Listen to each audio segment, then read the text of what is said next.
सीधे लिए चलते बक्सर, जहां पर पीएम मोदी की जनसभा चल रही है। अब ये पक्का हो चुका है। फिर एक बार फिर एक बार फिर एक बार फिर एक बार 4 जून 4 जून 4 जून देखिए 4 जून को मनेर के लड्डू बटेंगे। हम ठीक कहता नहीं ना साथियों। बक्सर की ये धरती, ये प्रभु श्री राम की गुरु भूमि है। आसुरी ताकतें जब यहां आतंक फैला रही थी, तब प्रभु राम यज्ञ रक्षा के लिए विश्वामित्र जी के आश्रम आए थे। साथियों, आज एक बार फिर विकसित भारत का महायज्ञ चल रहा है। मेरी आप सबसे प्रार्थना है, मैदान छोटा पड़ गया है, वहां बहुत लोग धूप में तप रहे हैं, वो धूप में भी इतने धैर्य के साथ सुन रहे हैं। मैं तो उनकी तपस्या को प्रणाम करता हूं कि इतने धूप में वो खड़े हैं, लेकिन यहां वाले वे आगे आने की कोशिश करते हैं। अब मैदान में आगे आने की जगह नहीं भाई, जहां हो वहां रहो। अब मैं आपके पास आया हूं ना, इससे क्या है, आपका प्यार मुझे खींच के लाया है जी। आप कृपा करके आगे आने की कोशिश मत करो दोस्तों। और आपका जो जोश है ना, 1 तारीख को भी जरूरत पड़ेगी और 4 को भी जरूरत पड़ेगी। बोले जय श्री राम। और साथियों, प्रभु राम जब आए, यज्ञ हुए, और आप देख रहे हैं वो कौन सी ताकतें हैं जो राष्ट्र यज्ञ में बाधा डाल रही है। बक्सर के लोग जान रहे हैं ना, भारत एकजुट होकर विकास की बात करता है, लेकिन कौन विकसित भारत के संकल्प का मजाक उड़ाता है। भारत का दुनिया में सम्मान होता है, लेकिन कौन लोग हैं जो विदेशों में जाकर भारत को गाली देते हैं। भाइयों बहनों, 500 साल बाद 500 साल बाद अयोध्या में भव्य राम मंदिर बना।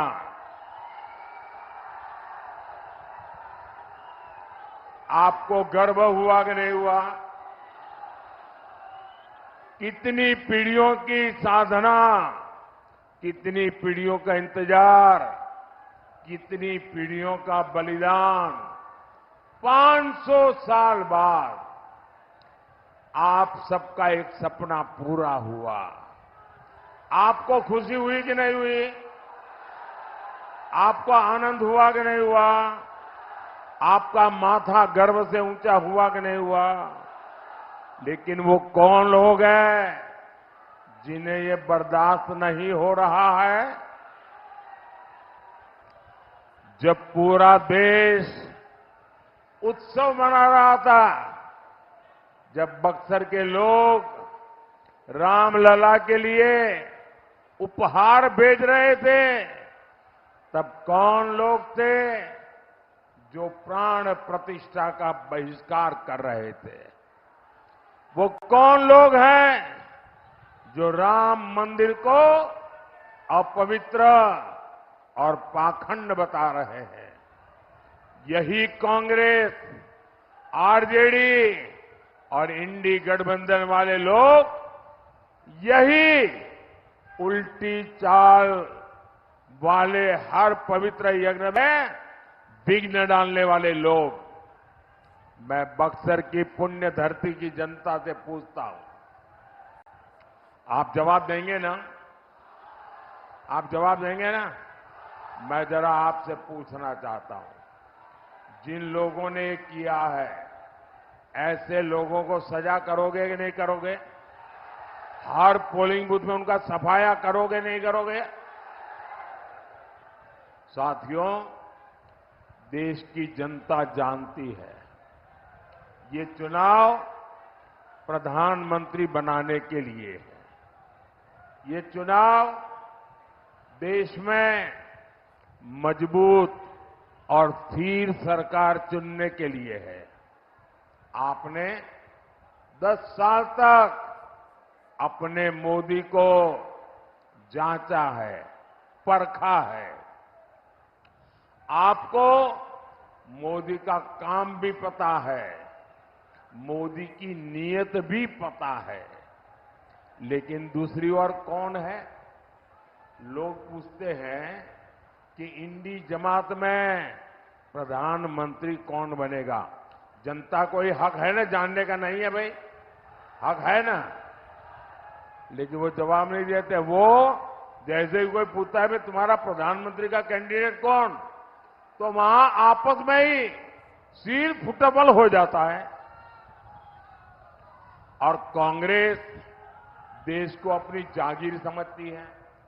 उसे लगता है शाहजादे ही इकलौते वारिस है। लेकिन गठबंधन वाले कह रहे हैं 5 साल में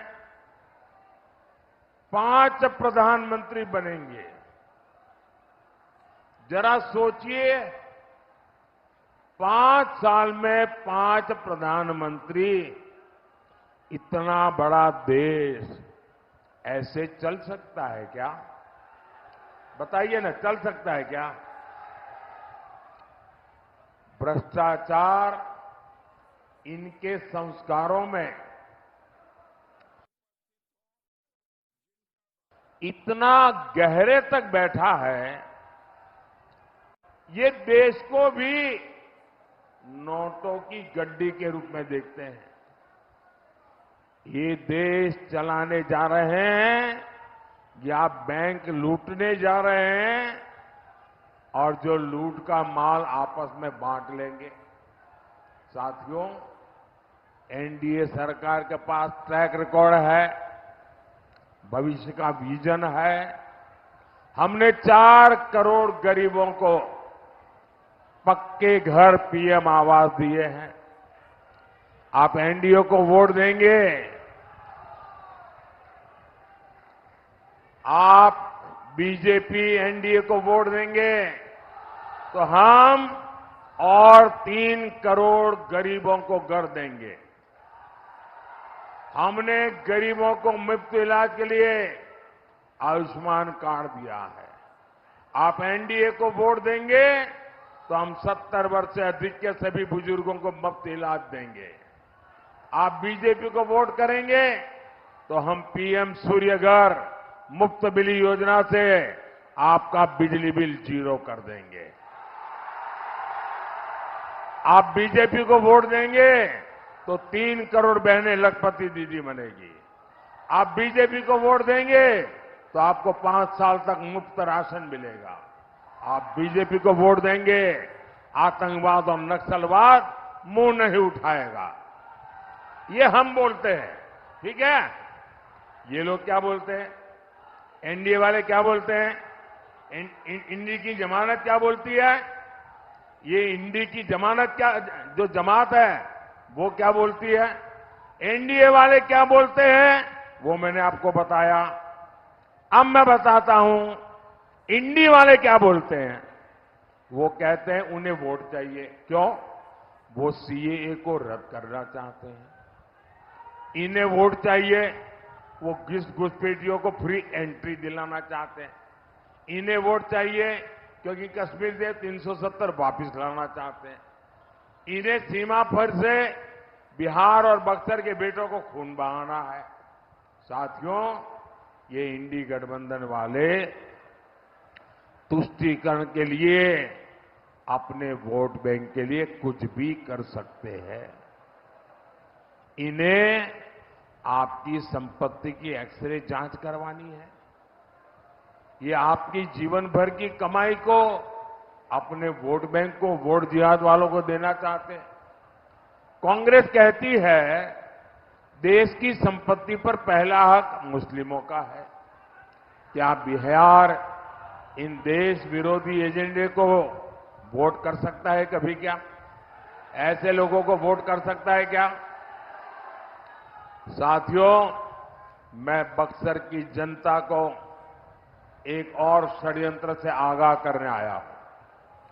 इंडी गठबंधन के सारे दल मिलकर एससी, एसटी, ओबीसी का आरक्षण हमेशा के लिए खत्म कर देना चाहते हैं।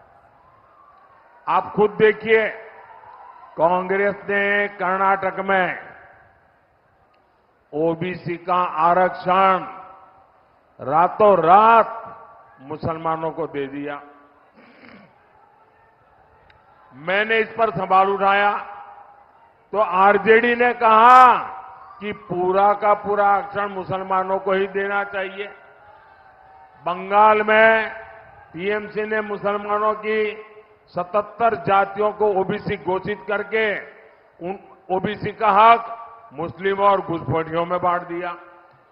इंडी जमात वालों का इरादा है ये सरकार बनाएंगे और संविधान बदलकर मुस्लिमों को आरक्षण देंगे। आप मुझे बताइए, बाबा साहब आंबेडकर ने धर्म के आधार पर आरक्षण का विरोध किया था, फिर आज आप बाबा साहब की पीठ में छुरा क्यों भोंक रहे हो? आप एससी, एसटी, ओबीसी के आरक्षण की लूट क्यों होने देंगे? इन्हें जवाब 1 जून को देना है। साथियों, बिहार ने अपने इरादे स्पष्ट कर दिए हैं।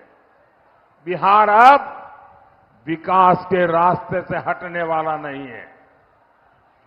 हमारे बिहार ने बहुत सालों तक जंगल राज का आतंक देखा है। इन लोगों ने बिहार की पीढ़ियां बर्बाद कर दी।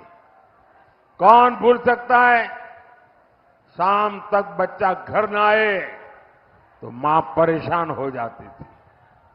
कब किसके बच्चे का अपहरण हो जाए, कब किसको फिरौती के लिए फोन आ जाए, कब आरजेडी के गुंडे व्यापारियों से फिरौती की मांग कर दें। इस खौफ में कितनी पीढ़ियां गुजर गई, कितने लोग बिहार छोड़कर पलायन कर गए। यहां उद्योग बंद हो गए, रोजगार नहीं बचा। आज वही लोग फिर से आपका वोट मांगने की बेशर्मी दिखा रहे हैं। भाई और बहनों, आज नीतीश जी के नेतृत्व में बिहार अंधेरे से निकलकर विकास के रास्ते पर बढ़ रहा है। बक्सर के लोगों को इलाज के लिए बनारस जाना पड़ता था, अब हम यहां बक्सर में ही मेडिकल कॉलेज बना रहे हैं। बनारस में हमने एक बहुत बड़ा कैंसर अस्पताल बनाया है। अब किसी कैंसर मरीज को दिल्ली, मुंबई नहीं भागना पड़ेगा। आज आरा से बक्सर 4 लेन हाईवे है, पटना से आरा 4 लेन हाईवे भी बन रहा है। आने वाले समय में यहां उद्योग और व्यापार के अवसर बढ़ेंगे। साथियों, आने वाले 5 साल देश और बिहार के विकास के लिए निर्णायक होगा। इसका फैसला आपका एक वोट करेगा। बीजेपी ने बक्सर से हमारे साथी भाई मिथिलेश तिवारी को प्रत्याशी बनाया है। आपका हर वोट जो उनको मिलेगा वो सीधा सीधा मोदी के खाते में जाएगा। तो ज्यादा से ज्यादा मतदान कराएंगे, ज्यादा से ज्यादा मतदान कराएंगे, हर पोलिंग बूथ जीतेंगे, पुराने सारे रिकॉर्ड तोड़ेंगे। अच्छा, मेरा ही काम करेंगे। कमाल है यार, इनके लिए कह रहा हूं तो आप बड़े जुस्से से बोल रहे हैं, मेरे लिए कहा तो चुप हो गए। अच्छा, मेरा एक काम करेंगे, पूरी ताकत से बताओ, जो करने वाले हैं बताओ, करेंगे? पक्का करेंगे? देखिए, यहां से जाकर के सब परिवारों में जाकर के, जितने ज्यादा परिवारों में जा सकते हैं जाना, और जाकर के कहना कि अपने मोदी जी आए थे और मोदी जी ने हर एक को जय श्री राम कहा है। मेरा जय श्री राम पहुंचा देंगे। मेरा एक दूसरा काम है, वो करेंगे।